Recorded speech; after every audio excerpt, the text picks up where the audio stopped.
In the previous video, we showed how we inform someone we've placed on notice that because they failed to respond with a lawful instrument, that they were in default, and we were giving them an opportunity to cure the situation.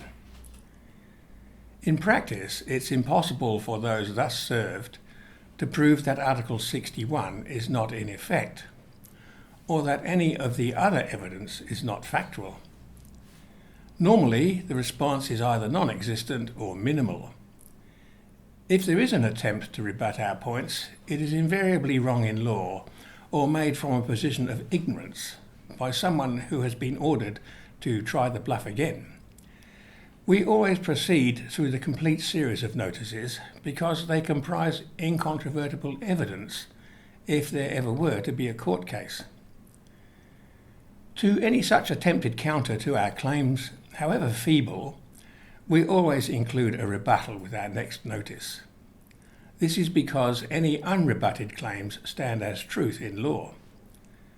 However, the genius of David Robinson's work is that the whole idea is to avoid going into any fake legalistic court, where of course we would be playing on the devil's ground, as the saying goes. By placing our opponent in default and dishonour, it is far easier for them to just drop the issue and hope that no one hears anything more of it. When we look at this notice, it's as simple to complete and dispense as the last one. We see once again the normal niceties of addresses and salutations at the top, followed by a straightforward warning that by placing themselves in dishonour, any further demands made by them runs a risk of serious personal liability for unlawful harassment, coercion, and intention to aid and abet crime. At the end, there's the usual signing and witnessing to complete. If the opportunity is there to get 3 live witnesses to endorse our notice, that is preferable to using the PP option, but we should avoid, if possible, having our work delayed by such inconveniences. Let's return our attention to the recent federal election.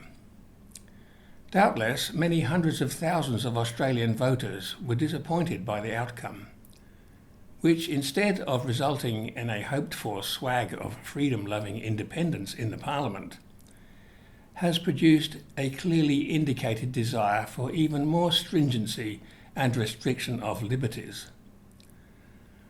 The protests about irregularities, first by the Australian Electoral Commission and then in the scrutineering processes, surfaced before the ballot was even held and became a cacophony by the end of the count that night. Hoping to change things by participating in a corrupt and defunct process is not only futile but lends legitimacy to an illegal fraud. We can call it illegal rather than unlawful because the whole process doesn't even comply with the rules established by the legalistic system, which is itself unlawful anyway. Hopefully, many more people will now realise that when the game is run by criminals, it's pointless expecting a fair outcome. It's tantamount to participating in a gaming house where one knows the game is rigged, yet still hoping to somehow emerge victorious. This leads to another point. There are now millions of Australians who are thoroughly fed up with the way they are being treated by governments placed to serve us, but which instead aggrandise and enrich themselves by outright illegality or legalised bending of the rules of what ought to be a fair and equitable society. Not only Australians, but people everywhere are experiencing the same. Governments all over the world are behaving just like organised crime gangs and sucking the lifeblood out of the citizens in as many ways as they can devise. It's no trouble to find any number of people who will complain about these things.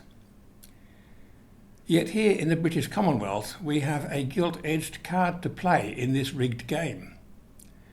We have Article 61, which not only presents our oppressors with an insoluble dilemma, but is also designed to protect the rights and liberties of our offspring.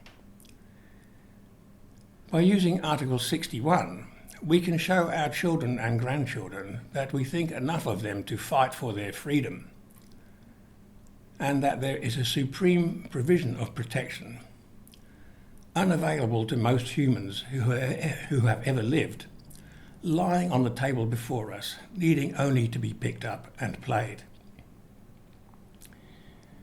Yet only an infinitesimal fraction of those granted this privilege are availing themselves of it.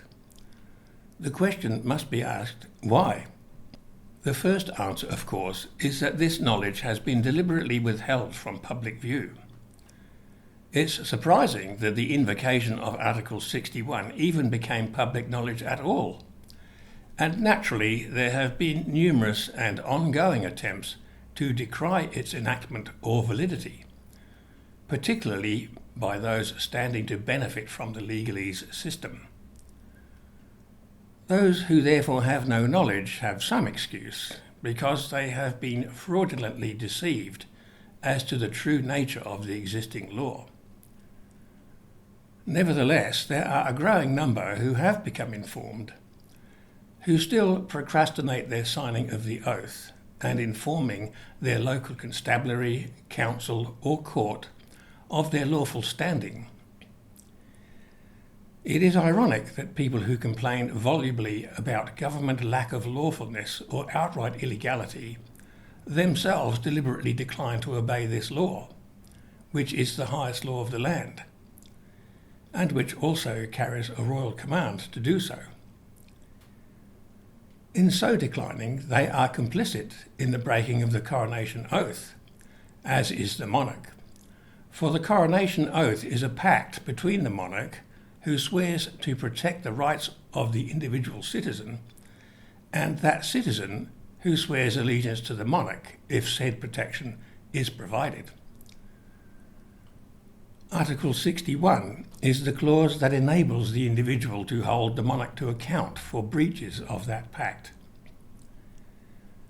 To refuse to use it when called for is even more pointless than refusing to reclaim stolen property when it is brought to our attention that it has been found and merely awaits collection. Is this because of doubt of the actual invocation, or perhaps fear of confronting bodies we have always been taught to fear because of their power to punish us? These are questions for each person to honestly confront. A third reason is doubtless the inverted view almost everyone has of the real nature of law. We touched on this in earlier videos, where we determined that law is something that binds everyone equally. If a legislated act or statute doesn't do that, it's a rule, not a law. A government cannot pass laws which don't apply to itself or its own members, because the government must be beneath the law. A created thing cannot validly rise above that which created it. And the people created the government. People instinctively know this, but a cockeyed view of this is drummed into us from childhood.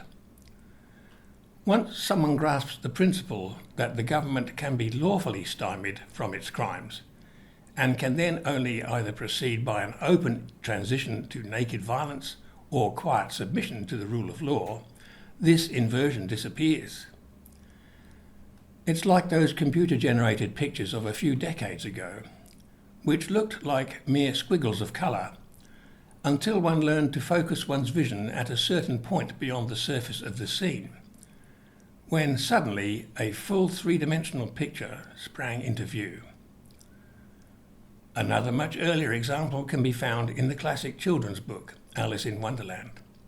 In one of the scenes near the end, the choleric Duchess, she of the "off with their heads" mantra, was trying to impeach Alice in a phantasmagorical courtroom. Alice suddenly becomes aware that all the principal players in the scene are not as they seem to appear, and calls them out with the cry, "Why, you're nothing but a pack of cards," whereupon the whole mirage collapses, and she is restored to her own power and integrity. It is imperative for people to grasp that unless we sign up to Article 61, we are perpetuating the very abuses about which so many people are complaining. This type of honesty carries its own reward, for even if our oppressors do abandon all pretense at lawfulness and resort to violence and coercion, we bolster our integrity and internal harmony between our thoughts and actions, and our strength of character is increased. Our opponents do not have this type of integrity. That is why they are criminals. Their acts are at variance with what they know in their hearts is true. This is also why most bullies will back down when confronted with genuine courage. Some religious people use the phrase kicking against the pricks. While many would say that term was an accurate one to describe those tyrants abusing us, the full phrase is kicking against the pricks of conscience. We see this in police officers enforcing unjust rules which they know are harmful, or in doctors and pharmacists, school teachers, etc., dispensing not the treatment and knowledge for which their clients or charges come to them, but instead obeying the unlawful and illegal edicts of politicians and bureaucrats. Is it possible to believe that these folk really enjoy peace of mind? That's the price they pay for abandoning their integrity.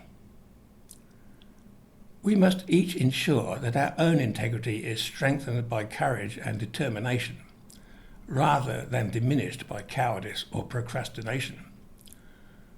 Once we know the right thing to do, there's ultimately no morally viable alternative to doing it. For our own sakes, the sakes of our children's futures, and the sake of the country's restoration as a free nation, we urge all citizens to join with us as oath bearers. Thank you.